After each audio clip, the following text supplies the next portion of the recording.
Hey, what up, guys? So I'm coming to you this morning with the year-end top 10s. This morning we're going to discuss the, oh, Merry Christmas, by the way. It is Christmas Day. We're going to be discussing the 126-pound featherweight division. This video, we're going to do the guys that dropped out of the top 10 from last year, and we're going to go over numbers 8, 9, and we have a two-way tie for 10. So we'll be discussing 4 fighters in detail. We're going to kick it off with the guys that dropped out of the top 10 from last year. And we actually have 6 fighters that dropped out of the top 10 from last year. Starting with 31-year-old and still the current WBA super champion, Leo Santa Cruz. Santa Cruz entered the year number 1 in this division. He fought once at featherweight, and then he moved up in weight in the second half of the year and fought at super featherweight in the second fight. So he is currently competing at 130 now. That's why he's dropped out of the top 10. He did make the top 10 at 130, so I'll be discussing his top 10. I'll be discussing him and what he's done this year. I'll be discussing him in when I do the 130-pound super featherweight division. Yeah, so that's it for him. The next fighter to drop out of the top 10 is 29-year-old undefeated former WBO featherweight champion Oscar Valdez. He entered the year number 5. He actually fought twice at featherweight. He went a total of 3-0 on the year, but he drops out of the top 10 because he also moved up in his last fight to 130 pounds, is now competing in the 130-pound super featherweight division. He did make the top 10 over there as well, so we will discuss his year in detail when we discuss the super featherweights. That's 130. And I don't believe he'll be returning to this division because of his weight. The next fighter that drops out of the top 10 is 34-year-old former multi-division champion Abner Mares. Mares entered 2019 coming off of a 2018 where he didn't fight at all. Coming off of 2018 where he only fought once, losing to Leo Santa Cruz, but he didn't do poorly in that fight. He entered 2019 with a signed title shot where he was moving up to 130 to take on Gervonta Davis. But just prior to the fight, he had to pull out with a detached retina, which really threatened his career. And now he didn't fight all year in 2019. So he's been cleared to fight. According to him, he's been cleared to fight by the doctors, and he's training to come back. We don't know when. I believe he'll be fighting in the 130-pound weight class, though. There's better fights for him, better options up there. And yeah, I think that's what he's going to be doing, but we'll see. So hopefully he comes back soon. He was previously 6th on my list. The next fighter to drop out is former world title challenger Joseph Diaz Jr., who he was previously my number 7. He entered the year as number 7. He decided early in the year that he was moving up to 130 pounds, and and he fought all 3 times at 130, so that's why he's dropped out of the top 10. He won't be returning to the top 10 at 126. He's actually in line to fight for his first world title at 130, but he did make the top 10 at 130 for me, so I will discuss his year in detail when we discuss the super featherweight division. All right, the next fighter to drop out of the top 10 now is former 122-pound champion Scott Quigg of the United Kingdom. Quigg was coming into 2019, coming off of 2018 where he fought his ass off against Oscar Valdez, even though he came in overweight. He also moved up to 130, but was unsure about whether he was staying at 130 or if he was moving back down to 126.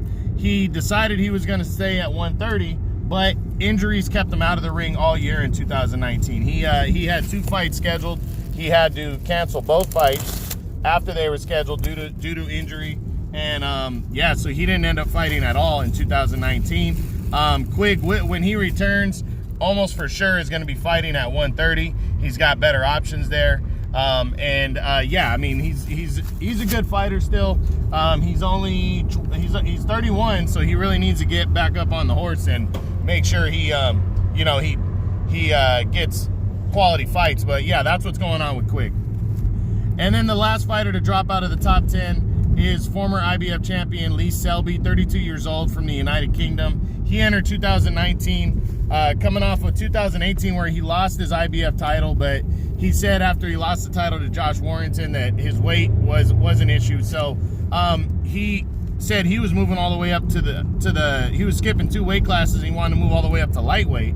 He did that. He fought both times at lightweight in 2019. He did make my top 10 at lightweight, so I will discuss his year when we discuss the lightweight division, later on in a week or 2 weeks or whenever I do that weight class. So that's it for the guys that have dropped out of the top 10 now. So here we go.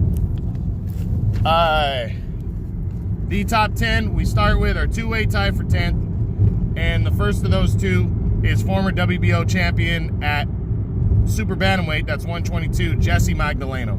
Magdaleno made it clear he was coming off of 2018 where he had got knocked out after a year layoff. He got knocked out against Isaac Dogbe, suffering his first career loss.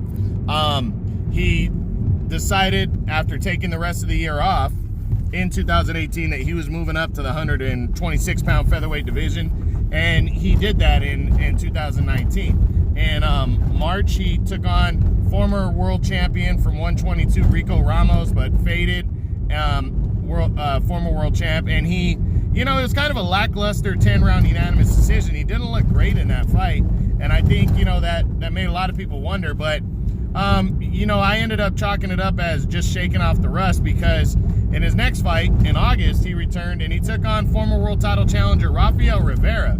Now, Rivera had fought Leo Santa Cruz in February, was a replacement for Leo Santa Cruz, and he actually gave Santa Cruz a good fight. I mean, Santa Cruz clearly beat him by decision, but Santa Cruz was way, in terms of the class, he was way above Rivera in terms of class, so the fact that he made any of the rounds competitive was impressive.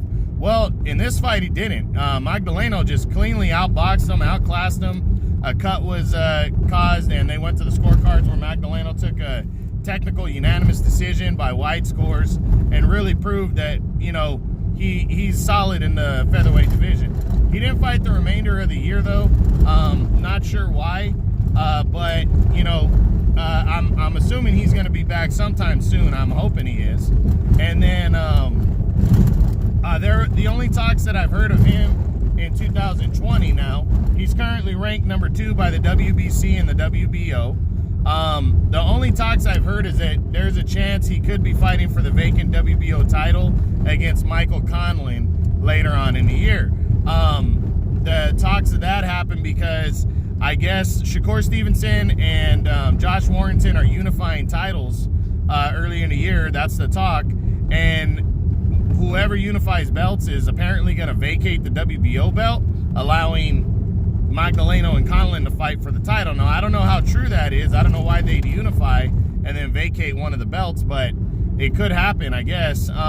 So that's what I've heard. But I really think Magdaleno, if he needs to get himself in a final eliminator at least in 2020 and test the waters and see if he's really ready for the 126-pound weight class. This is a very talented weight class. They got good fighters at top rank competing here, and Magdaleno needs to get his feet wet in the weight class and prove that he belongs here. So he definitely needs to fight top 10 fighters. I didn't like the first fight, but I liked his second fight and how he looked against Rafael Rivera. And I'm looking forward to seeing Magdaleno come back. He's a talented fighter. It's just injuries and inactivity have kept him out of the ring since he made his first splash in 2016 against Nonito Donaire.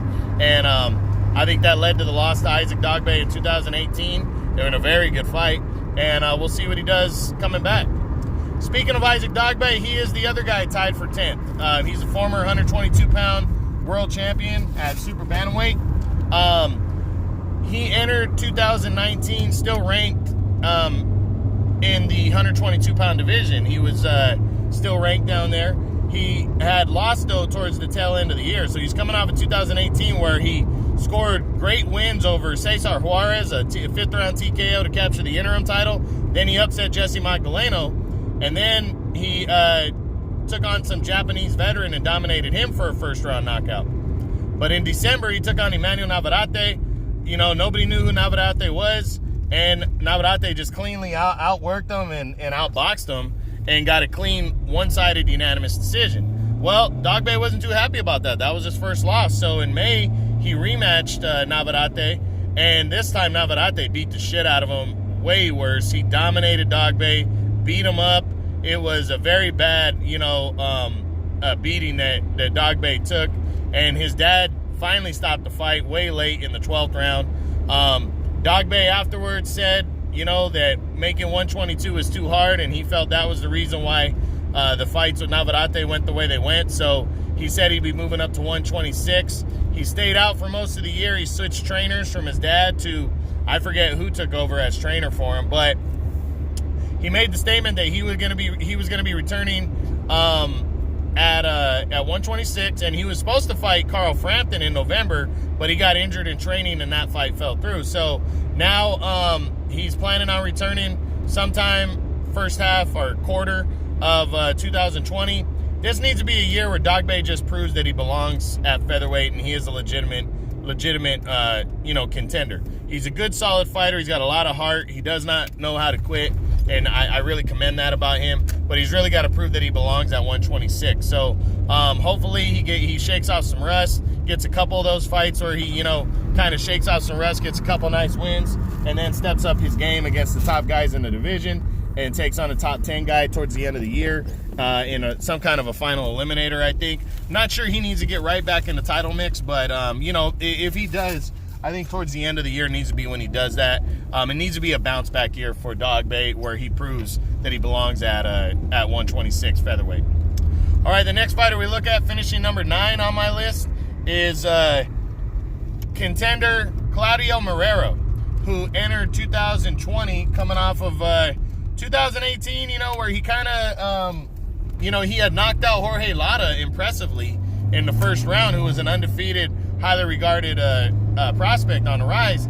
And that kind of got him back in the mix of the featherweight division. So in January, he got a chance in a WBC final eliminator against undefeated Tugsko Nayambayar of Mongolia, and he fought his ass off. It was a really good fight, back and forth. He dropped the 12-round decision in a really toe-to-toe, all-action fight. He was disappointed by that, but he bounced back, got a win over Eduardo Ramirez, unanimous decision win, and has jumped right back in the mix of things. I just read this morning that it's official. The final eliminator that he was put in for the IBF against Kid Galahad has been officially finalized. That's taking place on Saturday, February 8th in the United Kingdom. So entering 2020, Marrero is the WBC's, his highest ranking is number 4 in the WBC, but the IBF is allowing him to compete in an eliminator right out the gate. His record stands at 24-3 now with 17 knockouts. He's an all-action guy, throws a lot of punches, got pretty decent power, and I'm really looking forward to his fight with Galahad because it's going to get him his first ever world title shot if he wins. I think he's going to win that, and after that, he would be in line for the winner of Josh Warrington and Shakur Stevenson. So big things could be on the way for Marrero if he beats Galahad. But a loss could really hurt him, really drop him, and it's kind of a do or die fight. He really needs this win over Galahad, so we'll see what happens. And the final guy in this video we're going to discuss is finishing the year number 8 is the undefeated Tug Nayambayar from Mongolia.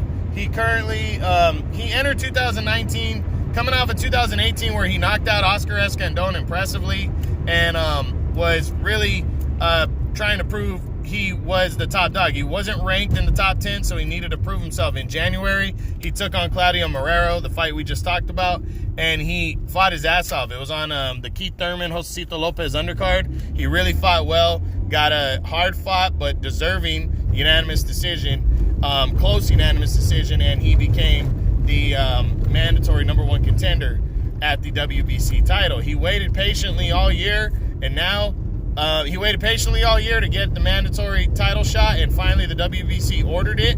So heading into 2020 now, Nayambayar is 11-0 with 9 knockouts, got a good solid record, and he has his golden opportunity on Saturday, February 8th on Showtime in a main event. He's going to challenge Gary Russell Jr. for the WBC title. We're going to see how good Nayambayar is. I think he can beat Russell, but I think Russell, to be honest, he's going to be the underdog. Fittingly, I think Russell's going to beat him, but I really think he's got a good puncher's chance of pulling off the win here and upsetting Russell and capturing his first world title. We're going to see what he's made of. He could go straight to the top of the division. A good, strong performance can move him to the middle of the top 10. A dominating loss, though, could drop him out. So we got to see how good Nayan Bayar is, but he's going to get his chance in 2020, and I'm happy about that because, you know, he waited patiently without even getting a tune-up fight in between. That could help him. It could hurt him. It's going to be, when he gets back in the ring, it's going to be a 13-month layoff. But he's fighting a guy who's never active, so I don't know who really gets the benefit there. But that's it, guys, for the top 10. The year-end top 10, starting off with 8, 9, 10, plus all the dropouts. That's why this video went almost 16 minutes now. So I hope you enjoyed it. True Boxing, you've been hit with the truth.